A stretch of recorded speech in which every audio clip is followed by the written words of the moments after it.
মাংসগুলো একটুখানি ছোট ছোট পিস করে নিলাম, অনেক বড় বড় ছিল।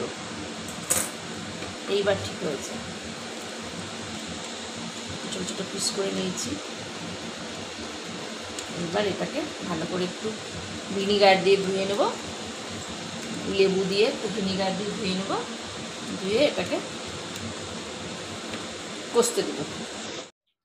হ্যালো সবাইকে, কেমন আছে সবাই?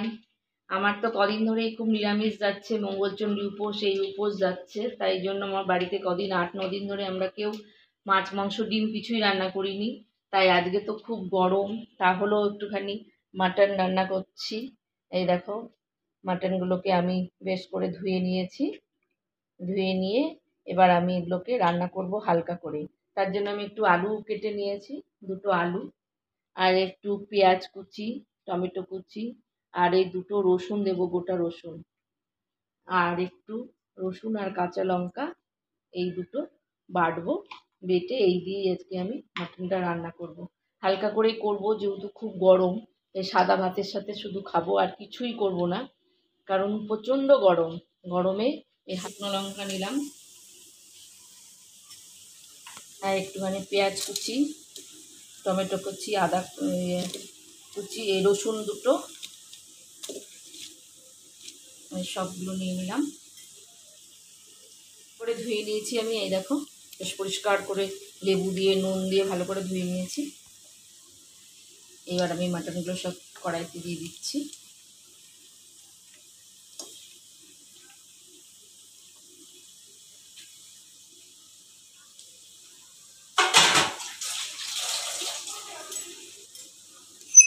এবার আমি যে রসুন আর আদা কাঁচা লঙ্কাটা যে পেস্ট করে রেখেছি, রসুন লঙ্কাটা যে পেস্ট করে রেখেছি, এটা পুরোটা আমি দিয়ে দিচ্ছি।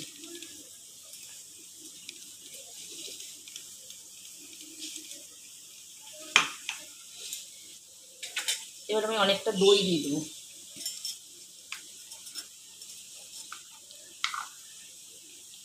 দেখো অনেকটা দই আমি এর মধ্যে দিয়ে দেবো, বেশি করে দিয়ে দেবো দইটা।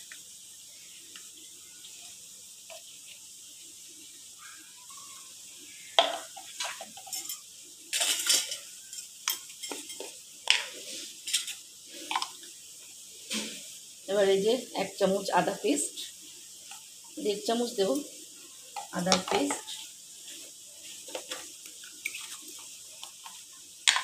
টমেটো বাটা 2-3 চামচ টমেটো বাটা দেবো,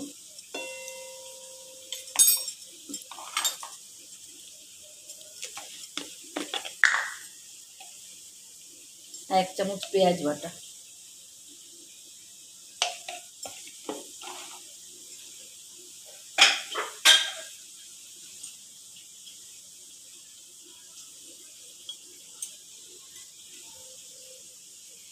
এবার একটু নুন হলুদ দিয়ে দেবো।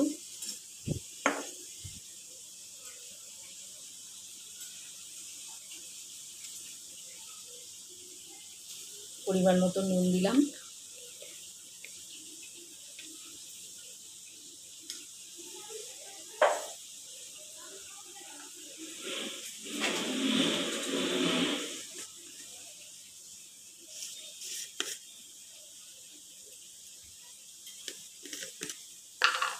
একটু চিনি দেবো।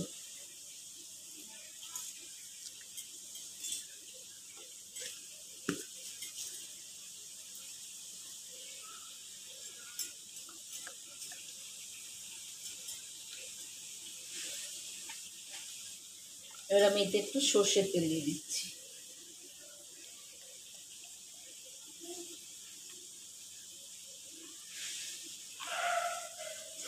খাসির মাংস একটু তেল না হলে ভালোও লাগে না, নাহলে একদম খেতে খারাপ লাগে। এবার আমি সবগুলোকে একটু দিয়ে মাখিয়ে নিলাম।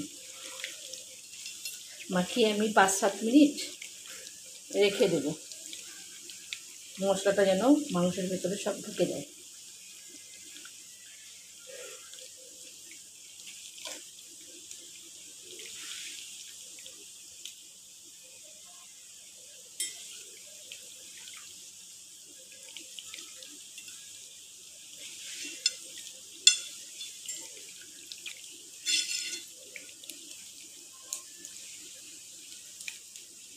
এবার আমি এটাকে 5-7 মিনিট রেখে দেবো। এটা একটু ম্যারিনেট হবে, একটু মিশে যাবে, মাংসের মধ্যে সব মশলাগুলো ঢুকে যাবে। তারপর আমি এটাকে কষিয়ে নেব। এই মাংসটা তো আমি বসিয়ে দিয়েছি, মাটনটা বসিয়ে দিয়েছি, কষা হচ্ছে। এই দেখো মাংসটা এখন কষা হচ্ছে, আস্তে আস্তে হচ্ছে। আমি আস্তে করে আঁচ দিয়ে রেখেছি, আস্তে আস্তে কষছে।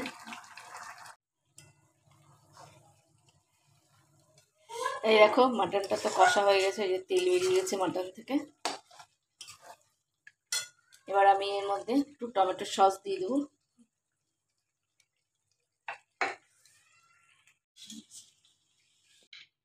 এক চামচ মতো টমেটো সস দিয়ে দিলাম।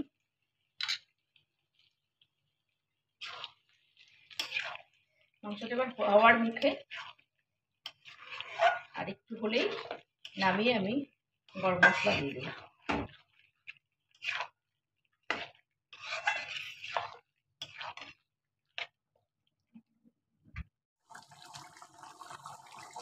মাটনটা তো হয়ে গেছে। এই যে আলু ভাজাগুলো দিয়ে দিয়েছি, আলুগুলো যে ভেজে রেখেছিলাম সেই আলুগুলো দিয়ে দিয়েছি। এবার একটু আমি অল্প করে গরম মশলা দিয়ে মাটনটা নামিয়ে নেব। আর একটু ভাত হচ্ছে এখানে, ভাতটা হলেই খেয়ে নেব।